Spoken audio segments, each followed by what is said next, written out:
Hello friends, welcome back to my channel.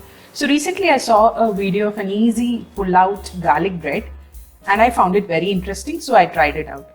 I've tweaked this recipe a little according to my choice and the ingredients list is given in the description box below. So to make this, I've taken some butter into which I'm going to add garlic paste, some pepper powder, some mixed herbs and red chilli flakes. I'll also add a little bit of salt. We'll mix all of this together into a paste.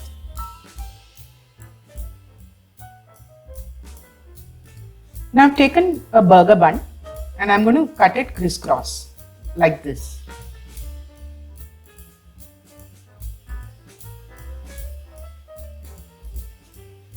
Now we take the butter mixture and then fill it inside the cuts that we have made on the burger bun. So try to use fresh bun for this recipe as it turns out better. So just fill the butter mixture into all the cuts that we have made on the bun. Now I'm going to apply butter to a tawa or a frying pan and place the bun on top.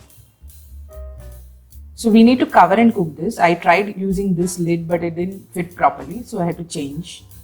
I'm using this bowl to cover it. I'll also put in some cheese cubes which I've cut really small. Cook this on low flame until the cheese melts and the garlic bread is ready.